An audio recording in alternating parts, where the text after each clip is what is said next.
Hello, hello everyone. Happy Motivational Monday. My name is Kira. I am your host, and the artist of the day is Leon Bridges. Drop 111 in the chat if you love Leon Bridges. I love him so much. And I'm like deep sighing because he was just touring. And he just did a small venue in Raleigh. And I'm not a big venue girl, even though I did just see Bad Bunny in Puerto Rico, and that was a huge venue. But I can't get on a music tangent because we're here to talk about belonging in the workplace. And if I get into a music tangent, we'll be there all day. But that song was called Forgive You by Leon Bridges. So this is our last episode, our very, very, very, very last episode of season 4 of Motivational Monday. So we've been in our Leading in Love series. We've been focusing entirely on really what it means to be a pioneer for healthy and thriving relationships in our lives. And I want to know, what's the first thing that comes to your mind when I say relationships? I'm just so curious. And this is our last session of our Leading in Love series because we're about to transform into our financial well-being series starting next month to close out the remainder of the year. Wow, okay. Oh, cute. Kelsey says love. Montoya says a form of a bond. Beautiful. Yeah, I think when we think about relationships, I think that we typically think of others. And it's one of the reasons why we started our relationship series with ourselves, right? Cooperation. So it's interesting. I have this deck of cards. I don't know if any of you have ever used cards that have like deep, meaningful questions on them. So they help you be a better question asker, so that you can get to know the people around you more and be more curious about their lives. Because here's the thing, I told you this all last week. John Gottman and his wife, Julie, they can tell with a 94% accuracy if a couple is going to get divorced within the next 3 decades. And the one factor that determines that for them is contempt. So it's this idea that, like, I'm better than you. I know everything about you. There's not much more that I need to know. I've seen what I need to see, and I know what I need to know, and I am good with that. And that's an unfortunate place to be in any sort of relationship. So being able to ask these questions and deeper questions is really important. And I bring up those decks of cards because the one that I use is a company called the Skin Deep. And it's 199 questions, and they've got all different types of topics. They've got healing, long-term relationships, dating, new friend, old friend, all these different types of questions based on the type of relationship that you have. And I've got a few of their decks, but I take the healing deck from time to time, and I'll host a retreat or I'll do an event, and I bring out these questions, and I have people pick a card, and I'm like, ask yourself this question. And people are so challenged by asking themselves the question. So, Kelsey, when you say that love is what you think of when you think of relationships, is it self-love or is it loving others? Montoya, when you say the forming of a bond, is it the forming of your bond with the kindness part of yourself, or is it the forming of a bond with someone else? And those are the things that I want us to think about as well, because I think the more that we decentralize sometimes even romantic relationships, and we allow friendships to take a front seat in our lives, or we allow family members to take a front seat in our lives, or even coworkers that we have a really sweet relationship with, it changes. And I think thriving relationships do change us. And that is why we have the beautiful and the amazing Yvette here. And I'm excited that this is our last session because it's about belonging. And I feel like out of a 3 month long journey, the greatest way that we can close this out is in belonging. So in the first month, we saw a 92% increase in self-love. In the second month, we saw an 88% increase in our interpersonal relationships. So that means that your relationships with your friends, your relationship with your family, your relationship with your lovers, partners, they all got better. At least 88% of them did, which is amazing. So congratulations for that. And without further ado, we are going to dive into today's conversation. So we have the beautiful Yvette here, and she is an integrative brain coach, and she's passionate about helping professional women from diverse cultures heal from the effects of traumatic or deeply challenging romantic relationships or family dynamics. If you've lost yourself while holding everything together, you're not alone, and it's not the end of your story. Through psychology and a neuroscience based approach, she helps you reconnect with the powerful woman within, rebuild your confidence, and lead your life from a place of purpose, not pain.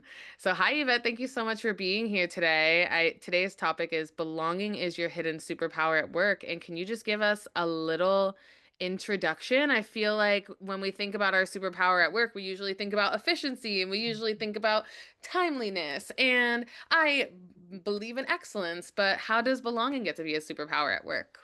Well, first of all, let me just say thank you for that warm introduction. It's a Well, pleasure. so yeah, so belonging is about feeling safe at work. And so what happens is our brain's threat center, the amygdala calms down, right? So the amygdala is back here. So it calms down. So it lowers stress hormones like cortisol. And at the same time, the reward chemicals like oxytocin and dopamine increase, which strengthens trust and motivation. And so this allows the prefrontal cortex, right? This part of the beautiful brain that drives creativity and problem solving to stay fully aligned. So that's about consciousness. Okay, so you're telling me that if we have a sense of belonging at work, then we're actually more productive? Absolutely.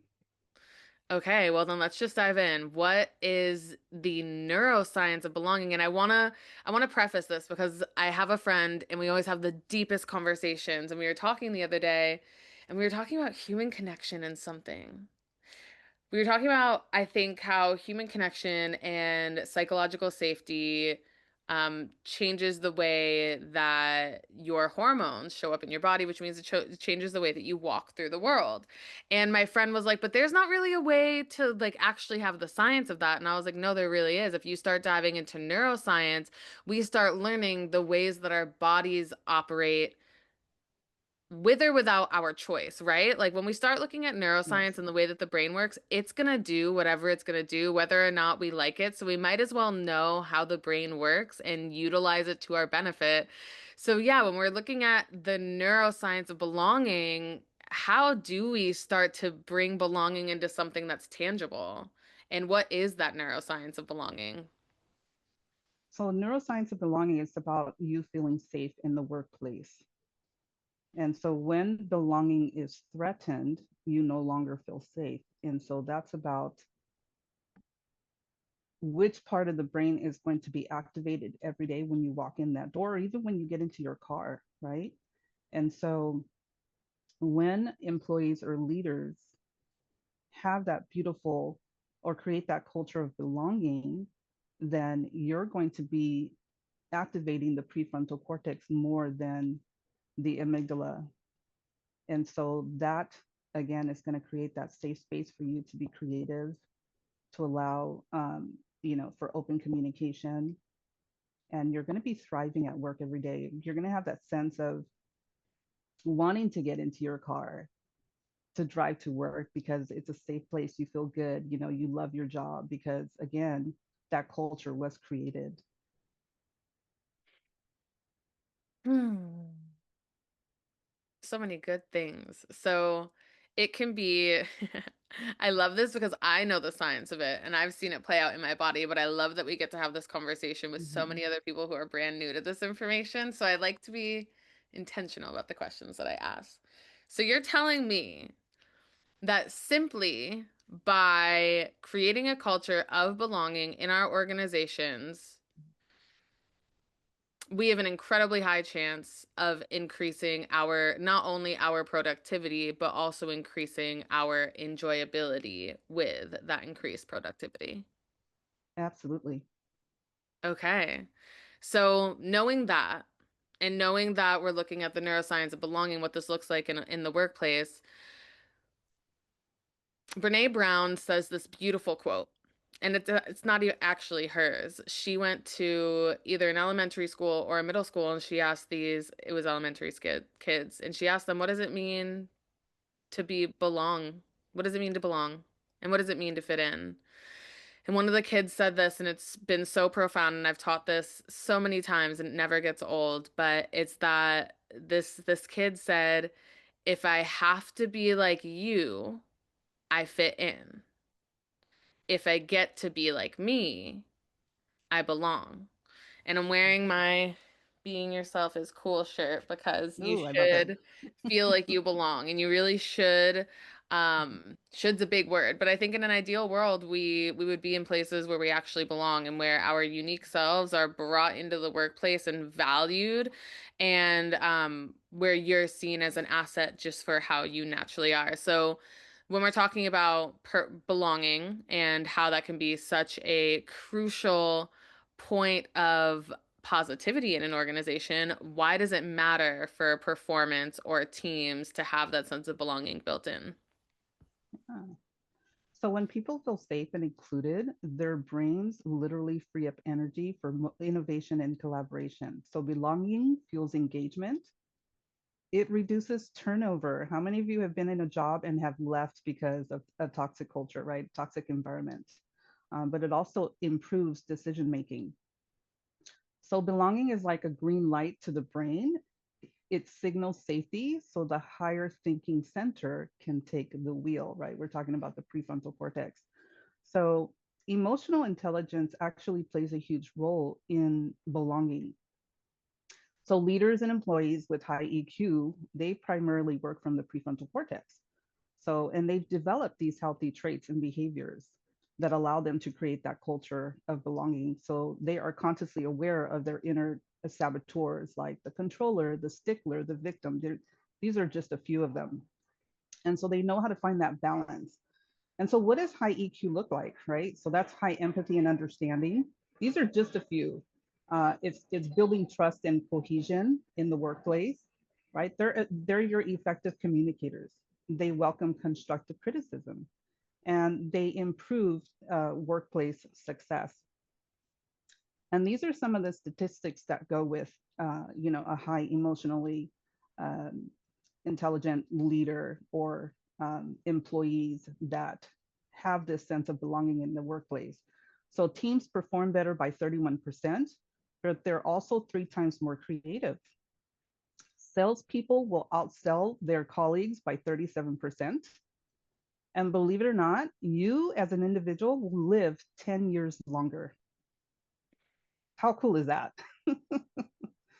Oh, I love it. I love all of these statistics because, again, it could be so easy to overlook belonging as not an important thing in the workplace. But oh my gosh, I've been in sales teams and developed sales teams. If someone told me that belonging was the answer, I would have worked real hard on that for 37% more. But I wanna go back through.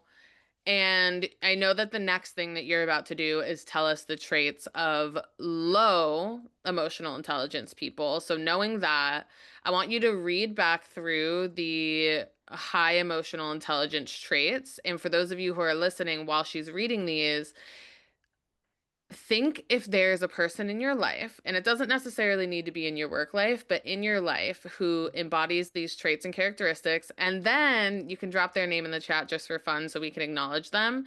But then we're also going to do the same for the low EQ traits. So, yeah, go ahead, reread those for us. And I want to know, I have a person Yeah, that I'm thinking of, so I want to know who you all are thinking of.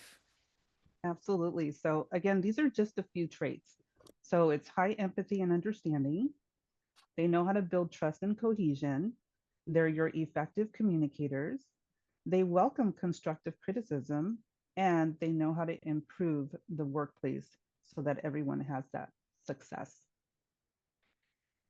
That makes me think of a couple of leaders that I've had in my time where it really does, and it's so funny. Sometimes we don't acknowledge how important and how significant of an impact we have.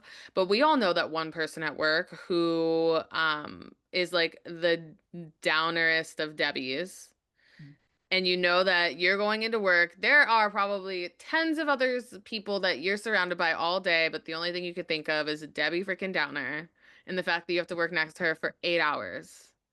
For real? Do we have to do that today? Or think of your work bestie, right? And you're like looking at your schedule all week and you're like, oh my God, we work together 3 days and you know those are going to be the best 3 days. It takes one person to change a work culture. And especially definitely in management and leadership, but I know regardless of if I'm in a leadership or a management position, I have a very loud energy. And it's important for me to be, because that's my values, to be an emotionally intelligent person so that I can show up for others, but then so my life is easier as well. So now, can you tell us a little bit more, Yvette? What does a low emotional intelligence person look like in the workplace? Cheryl says, Absolutely. I'm having flashbacks. We feel you, girl. Oh man, I've been there, done that. Trust me. I think we all have experienced that at some point in our life, right? And so Definitely.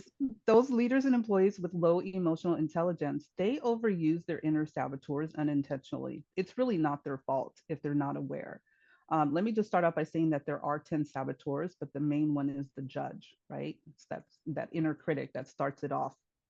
And so those with low EQ, they're going to have low empathy. They're going to have they're going to have lack of self-awareness, poor emotional control, difficulty maintaining relationships in the workplace, overreacting to criticism. They blame others. Have you ever had that leader or that employee that says, "Oh man, it was my fault. I'll take ownership," but then next thing you know, they're blaming you for it? Yikes, right? So then there's poor negotiation skills and also poor social skills or social cues. And again, these are just a few. I mean, I've got people who come immediately into my mind when I think about these people, and they're not all in my work relationships, but it's funny too. I think before we dive into the next layer of questions that you and I have, what do we do? What do we do with a high emotional intelligence person at work versus a low intelligence person at work? And not necessarily from like a management perspective, but I just think from like a human to human perspective, we want to enjoy work. We want to enjoy where we show up. We also know that we're responsible in some way. It takes two to tango in every relationship. So, how would you suggest that we show up towards these people in efforts for us, the person who is doing the showing up, to have the Yeah. greatest experience with these people? So with high EQ, you're always going to feel safe. Low EQ individuals, you're going to feel unsafe. So it's about making sure that you do a lot of self care and that you set some healthy boundaries. Like those two points are really key with regard to having that emotional safety at work. Beautiful. So, what are some common mistakes that organizations make? Maybe they overlook belonging overall, or maybe they try to bring in belonging, but they kind of miss the mark. Yeah, so there are 3 points here that I want to cover. One is treating belonging as a project instead of a not, a normal day-to-day practice. So, because the brain needs ongoing signals of safety and connection. So that's really important, right? And so, two, relying only on policy instead of daily behavior. So, if leaders lack respect for their people, they dismiss their ideas, even though they're great ones, the amygdala still reacts this as a threat. And then, three, ignoring those inner saboteurs. Again, we all have inner saboteurs that we take into the workplace or into our relationships. They don't go away, but we learn how to manage them. And so they can actually unintentionally make others feel, again, unsafe and unseen. And so let me give you an example of what that looks like. So, controller. Have you ever had that controlling boss? They're your micromanagers, right? But unfortunately, they're going to trigger that threat response in the team. So, you're unfortunately, your body's going to constantly be on high alert. So that creates a lot of stress, anxiety. You're going to make mistakes in the workplace. Here's another one, the stickler. There's that need for perfection, which can create pressure and fear of making mistakes. I mean, how many times has that happened to you, right? Or that hyperachiever boss who, feels that drive can signal that worth, um, which is only tied to performance, right? So high performance is tied to worth. So Mm. when we learn to recognize and quiet these saboteurs, then we send the brain a different message, which says one of psychological safety, trust, and connection. Ugh. I know what both of those feel like. I know what it feels like to go into work immediately stressed out, and I know what it feels like to go into work being like, "Oh, I feel really good." And a lot of it is just the conversations that I have with myself. Because we have a lot of these default thoughts that come into our Hmm. brains, and we don't necessarily get to control the default thoughts, but we do get to control our reactions and our responses to them. Yeah. So we have about more minutes of today's conversation, and then we're going to start closing out. This is where we start Q&A. So if you have any questions, there's a Q&A box at the bottom of your Zoom screen. You can leave a question there. And while you're typing out your questions, I have another question for Yvette. How can leaders and employees create belonging in their workplace? Because again, I think it Yeah. does take two to tango. It doesn't take just management to create a culture, and it doesn't take just employees to create a culture. I think it's all of the above. Yeah. It creates, you need a tribe, right? Yeah. It's everybody. Well, let me just start off by saying that you know that you're safe when you have leaders and employees who are more proactive, even in conflict. Mm. Whereas, those are your high EQs. Your low EQs, they're going to be more reactive. So they're going to be working from the amygdala more so than the prefrontal cortex. And so that's how you can tell the difference between high EQ and low EQ. But one of the things that you want to do is you definitely want to spot and manage your own saboteurs. So recognizing those inner patterns that, you know, if left unchecked, they can unintentionally create tension or fear. But when leaders catch them, they project more calm and trust in the workplace. And then also practice micro moments of inclusion. So greet people by name, right? Acknowledge their ideas in meetings, even if they're not the best ideas. People want to feel included, or even follow up on something personal that they've shared. So these brief interactions actually release oxytocin, telling the brain that you matter here.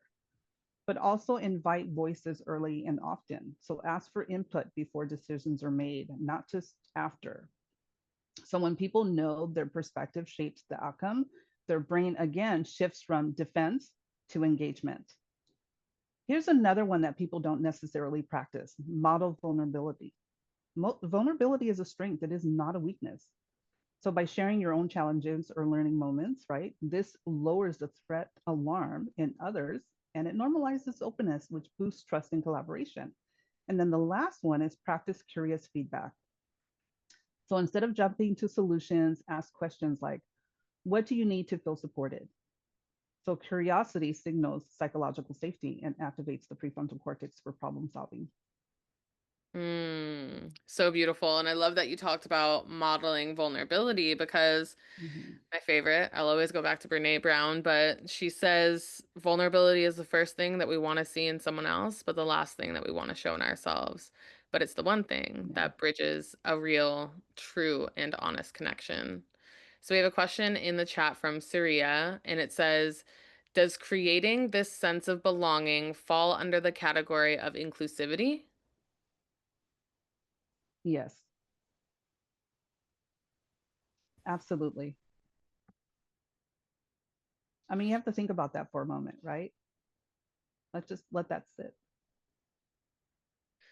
Does it feel like, I mean, when you think about inclusivity, does it feel like belonging?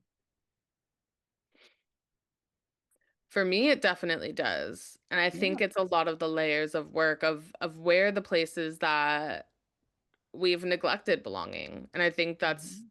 the greatest way that inclusivity brings that into the workplace of, hey, there are people here who do not feel like they belong, and it's not necessarily our job to determine if people belong. Or, I'm sorry, it's not our job to determine if people feel like they belong, but it is our job to give people a place where they belong and to create those environments.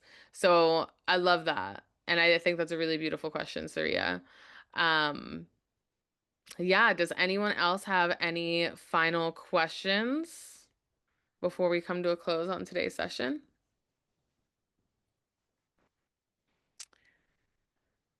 I have a final question for you, Yvette.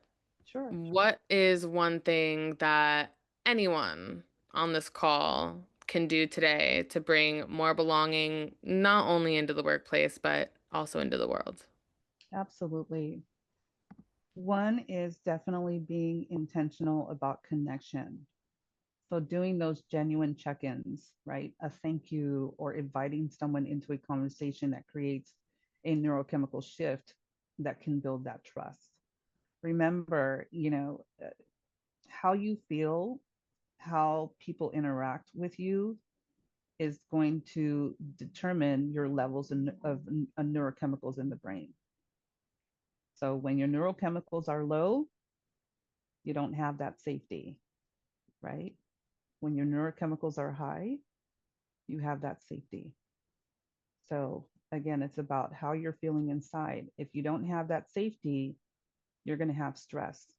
And we already know that stress and anxiety is not good for our physical health, because what it does is it creates, if you're in an environment, a workplace environment that's unhealthy, then you're going to have stress and anxiety, even if it's low grade stress and anxiety every day. And I use the metaphor of a burning ember. It's like a burning ember in your body that never goes out. And Hmm. over time, that's going to create all kinds of illnesses, right? Maybe you'll start catching more colds. Then you'll develop some kind of autoimmune disorder. For women, it's autoimmune disorders. And so, really checking, you have to do a self check. Is my workplace environment a healthy one for me? And if not, what can I do about it, right? But also being aware of your inner saboteurs. What are they that may be creating, you know, unsafety or a lack of safety in the workplace? Because we can do it as well. It can be done to us, but we can also be doing it to others, and we may be unaware. So it's taking that saboteur assessment. Believe it or not, there is one. You can take a saboteur assessment to learn about your 9 saboteurs that could be affecting your professional personal relationships. So beautiful. I'm literally looking up the saboteur assessment right now. I'm Mhm. going to drop it in the chat for all of you who might be interested in that. And yeah, I think that's a beautiful place to start coming to an end of our conversation. Start taking inventory. Start taking inventory of your life. Start taking inventory of your workplace and start realizing, do I belong here or do I not belong here? And the automatic answer isn't I don't belong here, so I'm going to leave. The next answer is how do I contribute to that? How can I Yeah, change? What do I have to do to evolve this pattern?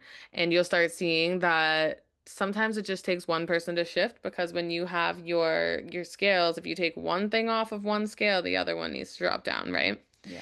So you are an equal and important player in all of your relationships as well. Thank you so much for being here for our Leading in Love series. We do not have Motivational Monday next week. We always take one day off as the season comes to an end. So it is always a pleasure, always a joy, and always an honor to have you here. We are going to be doing financial well-being to close out the year, and we are going to be talking about money mindset to start. So we're going to be doing a lot of deep inner work. Make sure to keep an eye out in your email for all the registration links for that, because I do not have that quite yet, but it'll come to you very soon. And outside of that, I hope you have a beautiful week, a beautiful rest of your month, and we will talk soon. There's a survey that pops up at the end. Please, please, please make sure that you go ahead and fill out that survey. It helps me get an understanding of who we are, what work we're doing, how we're showing up. And the very last thing, I just dropped Yvette's Life Guides link in the chat for you. If you'd like to schedule a one-on-one call with her and you were inspired by the conversation and you feel like she's someone who can help you on your journey, have at it. Okay. Have a beautiful week, everyone. We'll talk soon. Bye. I